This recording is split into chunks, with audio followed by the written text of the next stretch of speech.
As we wrap up 2025, I want to take a moment to reflect on 5 conversations, actually 6, I'm going to give you a bonus, that really captured where the clean energy industry is headed and why this year felt like such a turning point. I have a bonus episode for you, which was our most popular episode of the year.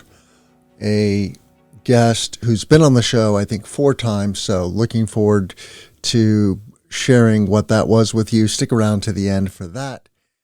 Are you speeding the energy transition? Here at the Clean Power Hour, our host Tim Montague bring you the best in solar, batteries, and clean technologies every week. Want to go deeper into decarbonization? We do too. We're here to help you understand and command the commercial, residential, and utility solar, wind, and storage industries. So let's get to it. Together we can speed the energy transition. The Clean Power Hour is brought to you by CPS America, maker of North America's #1 3-phase string inverter, with over 10 gigawatts shipped in the U.S. The CPS product lineup includes string inverters ranging from 25 kW to 350 kW. Their flagship inverter, the CPS 350 kW, is designed to work with solar plants ranging from 2 megawatts to 2 gigawatts. CPS is the world's most bankable inverter brand and is America's #1 choice for solar plants, now offering solutions for commercial, utility, ESS, and balance of system requirements. Go to chintpowersystems.com or call 855-584-7168 to find out more. Hey guys, are you a residential solar installer doing light commercial but wanting to scale into large C&I solar? I'm Tim Montague. I've developed over 150 megawatts of commercial solar, and I've solved the problem that you're having. You don't know what tools and technologies you need in order to successfully close 100 kW to megawatt scale projects. I've developed a commercial solar accelerator to help installers exactly like you. Just go to cleanpowerhour.com, click on strategy, and book a call today. It's totally free with no obligation. Thanks for being a listener. I really appreciate you listening to the pod. And I'm Tim Montague. Let's grow solar and storage. Go to Clean Power Hour and click strategy today. Thanks so much. Before I get into my top 5 special episodes of 2025, I want to thank you for being here, for listening to the show, for telling your friends. If you haven't told your friends, please tell your friends. We really want more people to know about the Clean Power Hour. So many interesting entrepreneurs, manufacturers, technologists, policy geeks, etc. So thank you. And I also really hope to meet more of you face-to-face in 2026. I've only met a handful of my listeners face-to-face, honestly. So if you go to trade shows, reach out to me. I go to many. I'll be going to RE Plus Northeast in Boston in February. I'll be going to Intersolar in San Diego also in February. I'll be going to NABCEP in Milwaukee this year. So lots of opportunities to connect. And but otherwise, just chat me up on LinkedIn. All right. First up is episode 304 with Jigar Shah. Jigar's a repeat guest on the show. That episode was dropped in September. I think it's called What's Really Holding Back Solar. And Jigar is the managing partner of Multiplier, a investment firm, and he's former head of the loan program office at the DOE. So Jigar is just a fountain of knowledge and information about clean energy. And he has a podcast himself. Check out Open Circuit, where he and Catherine Hamilton and Stephen Lacey break down the market forces affecting the energy transition. This was one of those rare conversations that cut straight to the core. And Jigar challenged the industry to stop acting like a startup and start behaving like a political force. That was the theme of this interview. He thinks we need to put on our big boy pants and flex our muscles And that means having a better ground game, showing up at state fairs and building local support in communities where clean energy is happening. Clean energy projects, wind, solar, batteries, are good for local economies. And a lot of these projects are happening in rural economies that are struggling.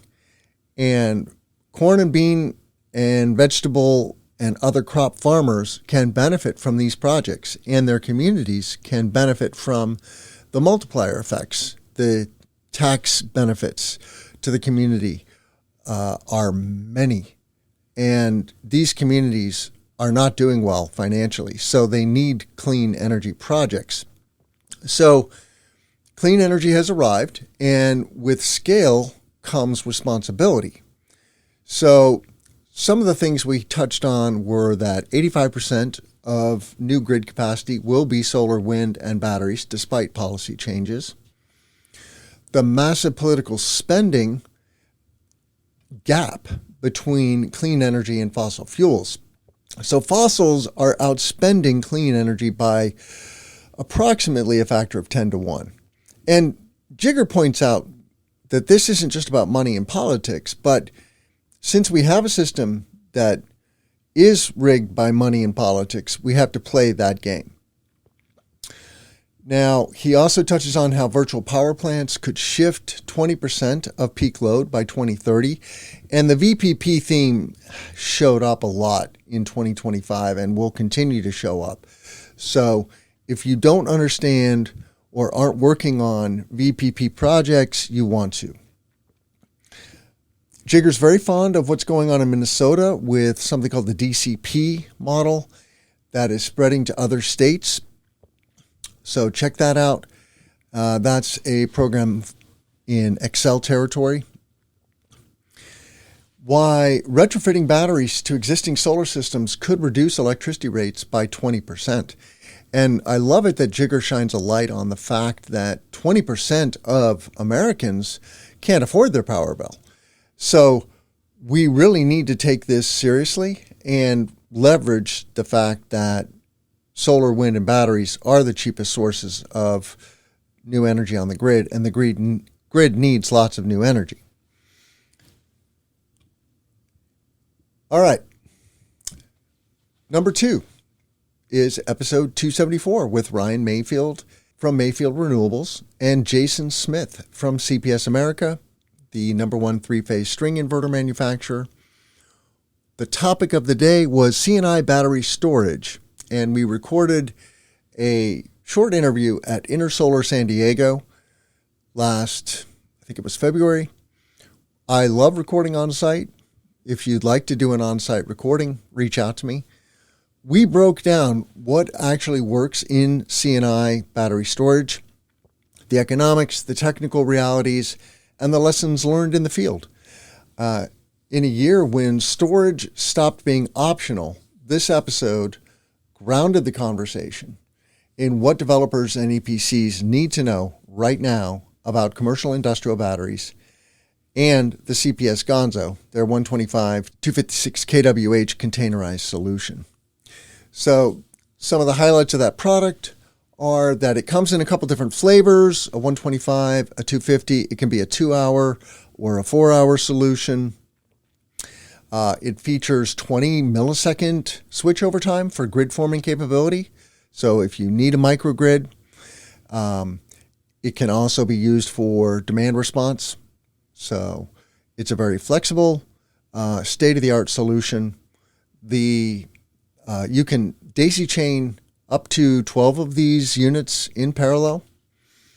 So you can go from, 125 to megawatt-scale. Has multi-layered approach to safety that I really like. Cell level monitoring with 3 levels of soft cutoffs, plus heat, smoke, and fire detection. It has a deflagration panel for pressure relief and 60-minute fire rated construction.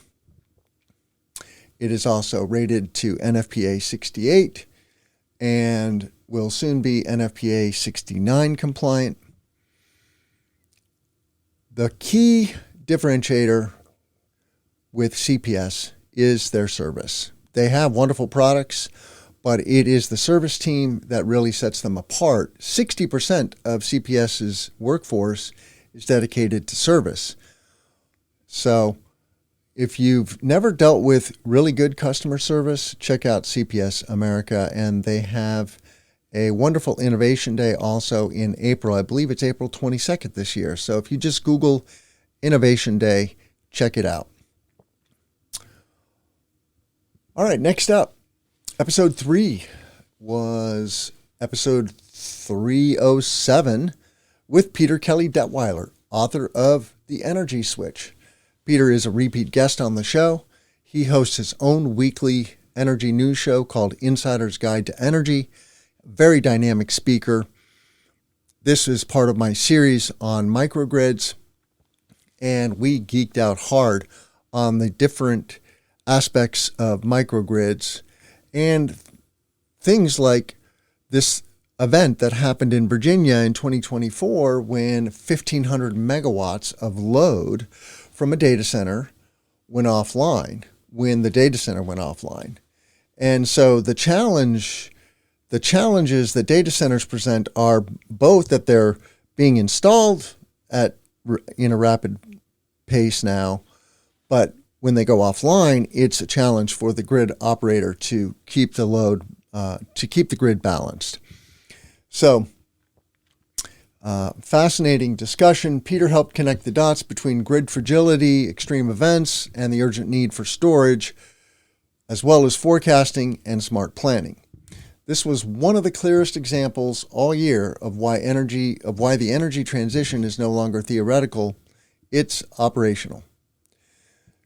Some key topics we covered were why NERC, the North American Reliability Corporation, is concerned about data centers, the Dominion, Virginia incident where 1,500 megawatts of data center load was instantly disconnected, how PJM capacity prices jumped from $30 to $329 per megawatt day, AI-driven grid controls and their role in managing thousands of distributed resources, virtual power plants dispatching 535 megawatts from 100,000 homes in California, and the economics of microgrids in high-cost regions like PJM and California.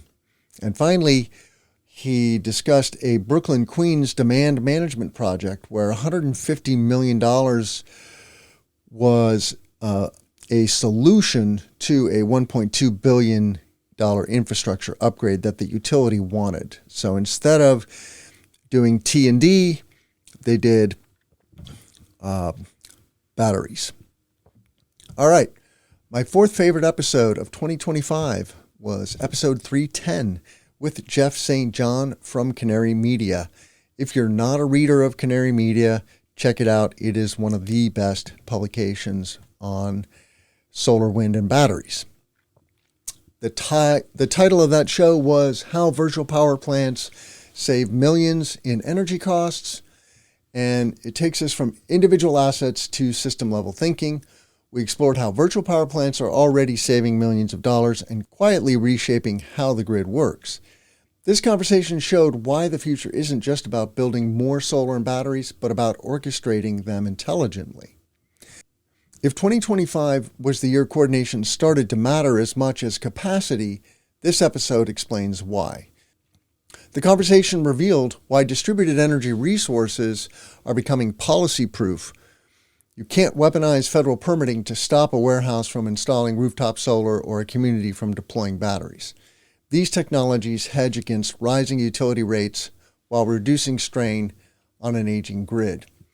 So some of the things we talked about include that 93% of new U.S. grid additions were solar, batteries, and wind. And Texas now leads over California in utility-scale solar and battery deployments, with ERCOT's grid now being 50% solar, wind, and batteries. On microgrid economics and incentives, we touched on the California utilities are building utility-owned microgrids for remote customers because it's cheaper than maintaining long distribution lines and wildfire mitigation. Texas allocated $1.8 billion for microgrids following Winter Storm Uri, though primarily focused on natural gas with some solar and battery in the mix. And virtual power plants in California show 2-to-1 cost-benefit ratio, saving $2 for every $1 spent on incentivizing residential solar and battery participation. I love that. 2-to-1 benefit. And we also talked about a microgrid project on the south side of Chicago, the Bronzeville microgrid, which took 5 years to develop from 2018 to 2023, but provides crucial learnings to accelerate future projects. And Solar United Neighbors, an advocacy organization, has created model VPP legislation that is being adopted by states like Virginia and Illinois. All right, number 5, episode 322 with Julia Wu and Anuj Saigal from Spark AI. This was one of several AI-focused episodes I did in 2025, and there'll be many more in 26. The title of this episode is AI is Revolutionizing Clean Energy Permits. And so technology is meeting one of our industry's biggest pain points, and that is permitting. We talked about how AI is starting to unlock gigawatts of projects that have been stuck in permitting hell for years. And what I love about Spark AI is they're really going way, way beyond the hype and leveraging AI to scour millions of documents every week to get accurate and up-to-date information on zoning, permitting requirements, local sentiment, and news articles for every jurisdiction in the United States. The platform compresses what used to take 4 to 10 hours of manual research down to seconds. 3 core use cases: early stage greenfield site selection, monitoring projects in development for regulatory changes, and rapid acquisition due diligence. And they gave a list of wonderful case studies. Standard Solar, which is a Brookfield company, reduced acquisition diligence from months to 1 week, cutting time by 75%. Dynamic Energy accelerated site screening while improving community sentiment risk assessment. UGE, a New York and Canadian developer who's been on the show, used Spark to assess a massive portfolio, determining which parcels had viable zoning paths. The platform is LLM neutral. So of the frontier models, they leverage multiple models, but you can easily swap between ChatGPT, Gemini, Claude, DeepSeek, etc. The Clean Power Hour is brought to you by CPS America, maker of North America's #1 3-phase string inverter, with over 10 gigawatts shipped in the U.S. The CPS product lineup includes string inverters ranging from 25 kW to 350 kW. Their flagship inverter, the CPS 350 kW, is designed to work with solar plants ranging from 2 megawatts to 2 gigawatts. CPS is the world's most bankable inverter brand and is America's #1 choice for solar plants, now offering solutions for commercial, utility, ESS, and balance of system requirements. Go to chintpowersystems.com or call 855-584-7168 to find out more. All right, so those were my 5 favorite episodes for 2025. My bonus episode is episode 296, featuring Mark Palmer, CEO of Conductor Solar, an online marketplace for PPAs and project finance and tax credit swapping. Ranked #1 by Spotify for most listens and shares. Thank you, Mark Palmer. Mark is a great friend of the show. I think he's been on the show now 4 times. very dynamic CEO based in Ohio, although I heard through the grapevine he is moving back to Illinois in 2026. So we're looking forward to having Mark back in Illinois. And some of the things we touched on, though, were, so we were breaking down the OBBB and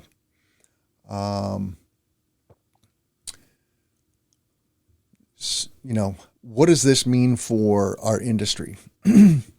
Things like developers and financiers are tightening standards, quality first, deal selection, and saying no more often. Financing shift, more conservative pricing, risk tolerance, and diligence across debt, tax, equity, and M&A.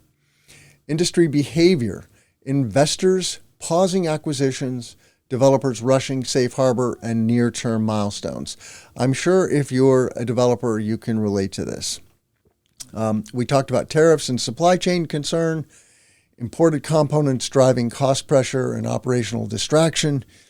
State policy matters.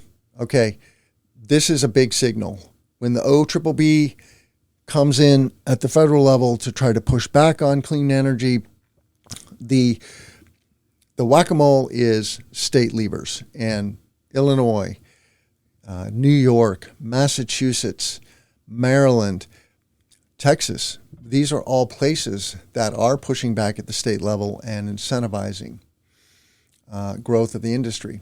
So states are doubling down, and this is a trend that if you're a EPC developer, asset owner in particular states, you need to be more active at the state level. And then we touched on some macro drivers like load growth, AI and electrification, how that keeps a long-term need for solar and storage intact. We are going to triple the grid. And then expect consolidation. There's going to be more M&A and shakeout of weaker players and very likely contraction in the market, and then it'll rebound. So right now we're going through a bit of a boom with safe harbor and the rush to leverage the ITC.